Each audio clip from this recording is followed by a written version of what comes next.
Puis il monta dans la barque, suivi de ses disciples. Et voici qu'une grande agitation se fit dans la mer, au point que la barque était couverte par les vagues. Lui cependant dormait. S'étant approchés, ils le réveillèrent en disant: Au secours, Seigneur, nous périssons. Il leur dit: Pourquoi avez-vous peur, gens de peu de foi? Alors s'étant levé, il menaça les vents et la mer, et il se fit un grand calme. Saisis d'étonnement, les hommes se dirent alors: Quel est celui-ci que même les vents et la mer lui obéissent? Quand il fut arrivé sur l'autre rive, au pays des Gadaréniens, deux démoniaques sortant des tombeaux vinrent à sa rencontre, des êtres si sauvages que nul ne se sentait la force à passer par ce chemin. Les voilà qui se mirent à crier: Que nous veux-tu, fils de Dieu? Es-tu venu ici pour nous tourmenter avant le temps? Or il y avait, à une certaine distance, un gros troupeau de porcs en train de paître, et les démons suppliaient Jésus: Si tu nous expulses, envoie-nous donc dans ce troupeau de porcs. Allez, lui dit-il. Sortant alors, ils s'en allèrent dans les ports, et voilà que tout le troupeau se précipita du haut de l'escarpement dans la mer et périt dans les eaux. Les gardiens prirent la fuite et s'enfuirent à la ville tout rapportés, avec l'affaire des démoniaques. Et voilà que toute la ville sortit au-devant de Jésus, et dès qu'ils le virent, ils le prièrent de quitter leur territoire. S'étant embarqué, il traversa et vint dans sa ville, et voici qu'on lui apportait un paralytique étendu sur un lit. Jésus, voyant leur foi, dit au paralytique: Aie confiance, mon enfant, tes péchés sont remis. Et voici que quelques scribes se dirent par-devers eux: Celui-là blasphème. Et Jésus, connaissant leurs sentiments, dit: Pourquoi ces mauvais sentiments dans vos cœurs? Quel est donc le plus facile, de dire tes péchés sont remis, ou de dire lève-toi et marche? Eh bien, pour que vous sachiez que le Fils de l'homme a le pouvoir sur la terre de remettre les péchés, lève-toi, dit-il alors au paralytique, prends ton lit et va-t'en chez toi. Et se levant, il s'en alla chez lui. À cette vue, les foules furent saisies de crainte et glorifièrent Dieu d'avoir donné un tel pouvoir aux hommes. Étant sorti, Jésus vit, en passant, un homme assis au bureau de la douane, appelé Matthieu, et il lui dit: Suis-moi. Et, se levant, il le suivit. Comme il était à table dans la maison, voici que beaucoup de publicains et de pécheurs vinrent se mettre à table avec Jésus et ses disciples.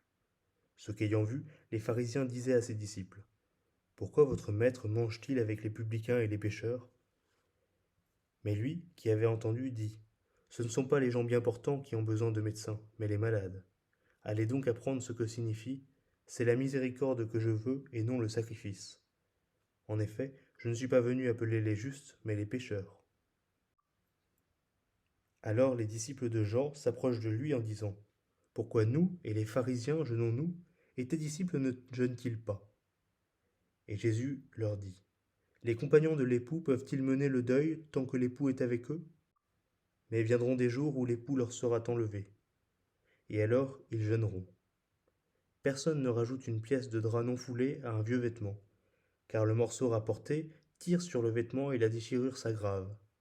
On ne met pas non plus du vin nouveau dans les outres vieillies.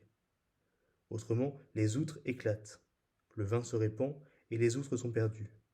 Mais on met du vin nouveau dans les outres neuves, et l'un et l'autre se conservent. Tandis qu'il leur parlait, voici qu'un chef s'approche, et il se prosternait devant lui en disant: Ma fille est morte à l'instant, mais viens lui imposer ta main, et elle vivra. Et se levant, Jésus le suivait, ainsi que ses disciples. Or voici qu'une femme, hémorroïste depuis 12 années, s'approcha par derrière et toucha la frange de son manteau. Car elle se disait en elle-même: Si seulement je touche son manteau, je serai sauvée. Jésus, se retournant, la vit et lui dit: Aie confiance, ma fille, ta foi t'a sauvée. Et à ce moment, la femme fut sauvée. Arrivé à la maison du chef, et voyant les joueurs de flûte et la foule en tumulte, Jésus dit: Retirez-vous, car elle n'est pas morte, la fillette, mais elle dort. Et il se moquait de lui. Mais quand on eut mis la foule dehors, il entra, prit la main de la fillette, et celle-ci se dressa. Le bruit s'en répandit dans toute cette contrée. Comme Jésus s'en allait de là, deux aveugles le suivirent, qui criaient et disaient: Aie pitié de nous, fils de David. Étant arrivés à la maison, les aveugles s'approchèrent de lui, et Jésus leur dit, croyez-vous que je puis faire cela? Oui, Seigneur, lui disent-ils. Alors il leur toucha les yeux en disant, qu'il vous advienne selon votre foi. Et leurs yeux s'ouvrirent. Jésus alors les rudoya. Prenez garde, dit-il, que personne ne le sache. Mais eux, étant sortis, répandirent sa renommée dans toute cette contrée. Comme il sortait, voilà qu'on lui présenta un démoniaque muet. Le démon fut expulsé et le muet parla. Les foules émerveillées disaient, jamais pareille chose n'a paru en Israël. Mais les pharisiens disaient, c'est par le prince des démons qu'il expulse les démons. Jésus parcourait toutes les villes et les villages, enseignant dans leurs synagogues, proclamant la bonne nouvelle du royaume et guérissant toute maladie et toute langueur. À la vue des foules, il en eut pitié, car ces gens étaient lasses et prostrés comme des brebis qui n'ont pas de berger. Alors il dit à ses disciples, la moisson est abondante, mais les ouvriers peu nombreux. Priez donc le maître de la moisson d'envoyer des ouvriers à sa moisson.